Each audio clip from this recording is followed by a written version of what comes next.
Salam əziz dostlar. Bugün Topxana rubrikasında yenə sizi xoş gördük. Mən Rusif Hüseynov. Mən də Murad Muradov. Bugün bizim maraqlı bir mövzumuz var. Murad, çəkilişdən əvvəl də biraz öz aramızda danışdıq, müzakirə elədik mövzumuz. Yəni bildiyiniz kimi aprel əvvəlində Mərkəzi Asiya Avropa İttifaqı samiti keçirildi. Əslində məsələn bu formatda 5+1 formatı samitlər artıq neçə ildir ki baş verir. Yəni ora hər dəfə Mərkəzi Asiya ölkələri tərəfindən müxtəlif xarici partnyorlar dəvət olunur. Yəni qərb dövlətlərindən yanaşı Çin, Hindistan, Yaponiya, digər ölkələrdə olub. Bu dəfə ay oldu və bu sammitdə bəzi diqqətə layiq qərarlar verildi. Rusif, yəni əsas ümumiyyətlə Mərkəzi Asiyanın bu dəqiqə beynəlxalq əhəmiyyəti nədir və nəyə görə sırf məsələn bu sammit o qədər diqqət cəlb edir? Çox sağ ol. Demək, biz birazdan Mərkəzi Asiya sammitindəki qərarın, xüsusilə Azərbaycan və Türkiyədə geniş rezonans doğurmuş bir sənədin ətrafında müəyyən qədər müzakirə apararaq, amma əvvəlcə Mərkəzi Asiyanın bir region kimi son bir neçə ildə əhəmiyyətinin yenidən artdığına diqqət çəkmək istəyirəm. Və hər dəfə bu barədə düşünəndə istər-istəməz ağlıma 19-cu əsrdə çox populyar olan böyük oyun, Great Game konsepsiyası gəlir. Kiçik xatırlatma edərək onu demək olar ki, bu vaxtilə Britaniya və Rusiya imperiyalarının Əfqanistan uğrunda mübarizəsi idi. Sonradan böyük oyun təkcə Əfqanistan yox, ümumiyyətlə Mərkəzi Asiyaya proyeksiya olundu. Və mənim fikrimə görə hal-hazırda bizim müşahidə etdiyimiz ikinci böyük oyundur. Və bunun birinci böyük oyundan fərqi ondan ibarətdir ki, bu dəfə Mərkəzi Asiyada maraqları olan iştirakçıların sayı daha çoxdur. Burada təkcə Rusiya və Böyük Britaniyanın deyil, biz həmçinin Çin, Hindistan, hətta müəyyən dərəcədə Pakistan, ABŞ, Avropa İttifaqı və Avropa İttifaqının bəzi üzv dövlətlərdən fərdi olaraq Mərkəzi Asiyaya marağını fərqləndirə bilərik və son vaxtlarda sən özün də qeyd elədiyin kimi 500+1 formatlı sammitlər tez-tez keçirilir. Yəni özümüz də görürük ki, son vaxtlar xüsusilə qərb ölkələri Mərkəzi Asiyaya diqqət ayırırlar. Bu əsasən sən biraz bunu açıqlaya bilərsən. Bu təkcə nəqliyyatla bağlı deyil, həmçinin burada böyük bir resurs bazasından söhbət gedir.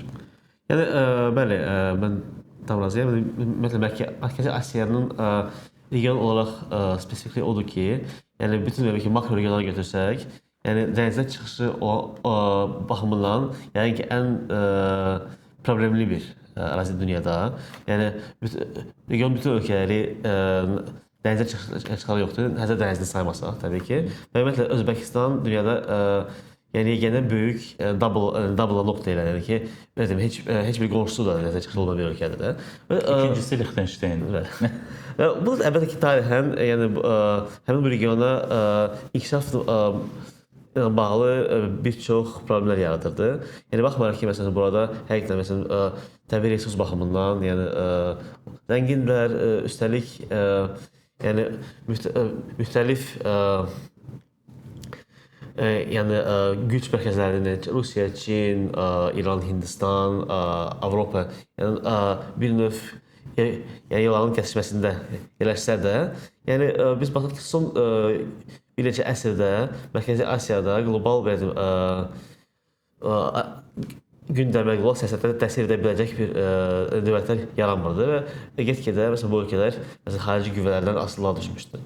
İndi son illərdə elə bir hiss var ki, region uyanır. Məsələn, biz baxsaq ki, 2016-17-yə kimi, yəni bu əksər ölkələr bir-biriylə çox gərgin münasibətlər əsasında. Bundan sonra demək olar ki, bu elitlər səviyyəsində nəsə dəyişib və çox sürətli bir inteqrasiya prosesləri başlayır. Və təbii ki, bu da məsələn qlobal gərginliyi artdığı bir dövrdə, yəni beynəlxalq güc mərkəzinin diqqətindən də qaça bilməzdi. Biz baxırıq ki, məsələn həqiqətən bu maraqlar artır. Yəni bu həm resurslar, logistika, üstəlik bu yəni Qazaxıstandan başqa bu digər 4 ölkə inkişaf baxımından hələ də müəyyən geridə qalırlar və orada belə artdırma çox böyük potensial var. Məsələn, ona görə də Mərkəzi Asiyalı investisiyalar 10, 20, 50 il sonra da əlverişli qala bilər. Amma spesifik olaraq aslında Avropa İttifaqından danışsaq, sırf ayrın marağı nədir burada?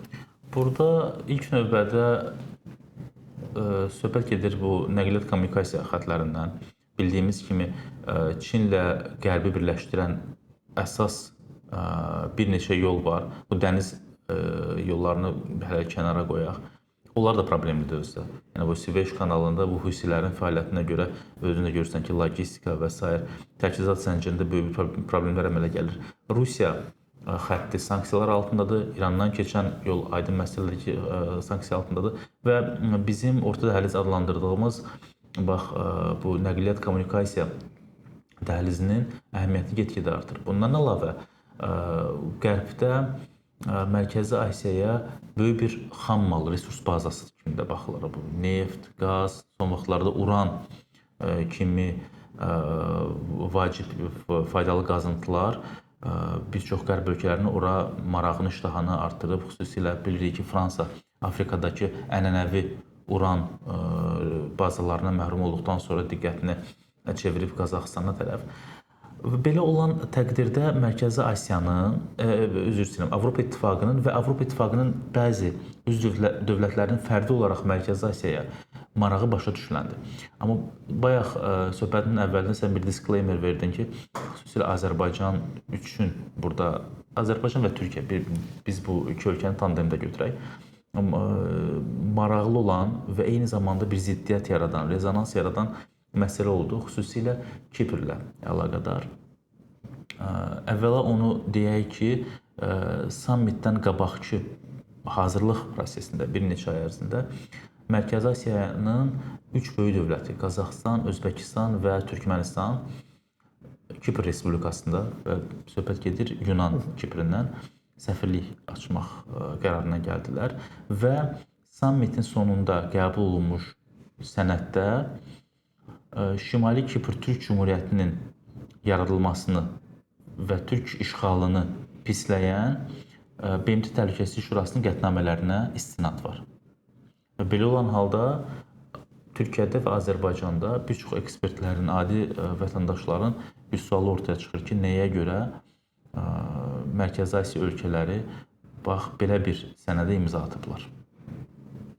Çünki söhbət ilk növbədə Türk Dövlətləri Təşkilatı kimi təsvir etdiyimiz bir inteqrasiya layihəsinə gedir. Burada son vaxtlarda çox böyük işlər görülmüşdür ki, Mərkəzi Asiyanın 4 Türk dövlətini, eyni zamanda Azərbaycan və Türkiyəni bir araya gətirmək mümkün olsun. Və Şimali Kipr Türk Cümhuriyyəti də müşahidəçi üzv kimi bir sıra platformalarda iştirak edirdi. Lakin son bu qərar həqiqətən də gözlənilməz oldu.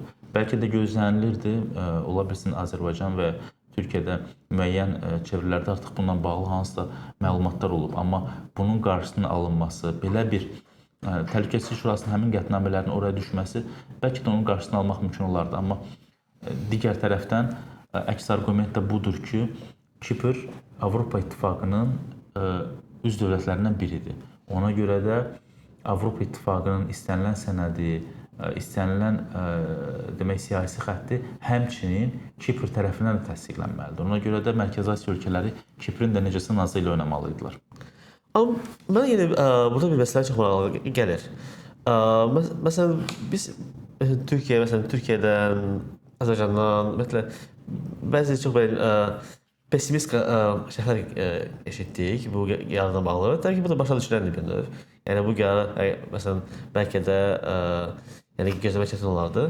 Amma eyni zamanda bəlkə məsələn Mərkəzi Asiya dövlətlərini xəyanətdə və ya məsələn ümumiyyətlə bu cür emosional terminlərdən istifadə edib bir şərh vermək məncə də düz deyil. Çünki birincisi Qazaxıstan, Özbəkistanın Suriyyədə rəhbərliyi diplomatik baxımdan da çox təcrübəlidir. Mən düşünmürəm ki, onlar Türkiyə ilə münasibətlərini düşünmədən bu addım atıblar və yaxud sadəcə müəyyən pul naminə öz mağalına qarşı gediblər. Mən ona inanmıram. Mənim fikrimcə burada obyektiv yanaşıb onların da məntiqini başa düşmək lazımdır. Səncə elə bil Mərkəzi Asiya ölkələrinin öz daxili problemləri, Suriyada yəni müəyyən təhlükəsizlik boşluqları belə deyək də, onların suverenlik məsələsində sırf bu yanaşmasında haqq qazanır ki? Birincisi, onu da qeyd eləyək ki, söhbət gedir ilk öncə 12 milyardlıq investisiyadan və qarşıdakı illərdə ola bilsin ki, bu investisiya eyni zamanda qarşılıqlı ticarət həcm baxımından artacaq. Digər tərəfdən nəzərə almaq lazımdır ki, Qazaxıstan və Özbəkistan kimi ölkələrin ərazi bütövlüyü və suverenliyi ilə bağlı öz qayğıları var. Onlar heç vaxt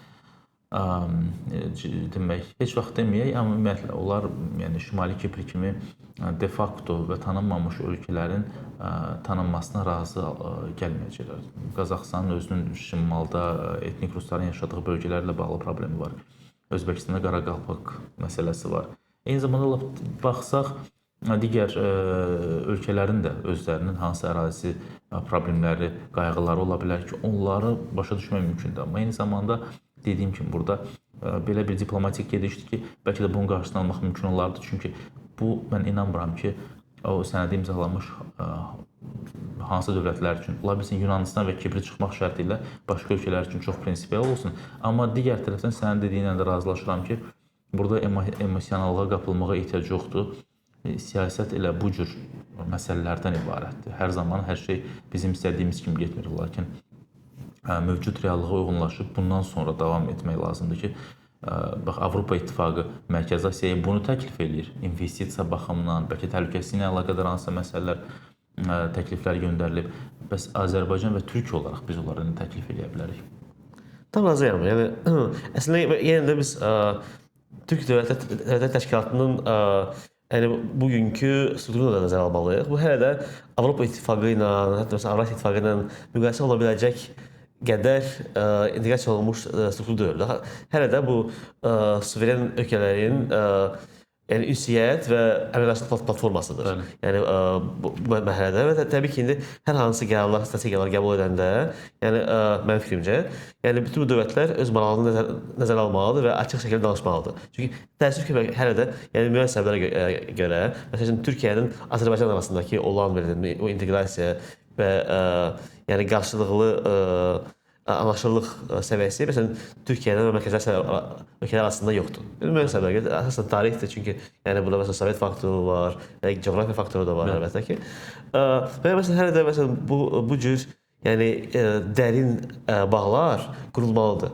Və o məsələn olmayınca yəni ümumiyyətlə yəni heç bir ölkəsinin digərindən öz suveren maraqlarının bir növ arxa plana atmaq gözləmək düzgün olmaz məncə. Bəli, mən təklif edirəm ki, bax elə bu məqamda biz müzakirəmizi yekunlaşdıraq və bir sualla tamaşaçılara müraciət edək.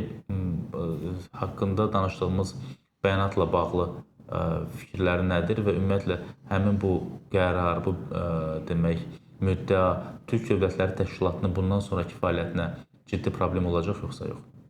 Sağ olun. Sağ olun.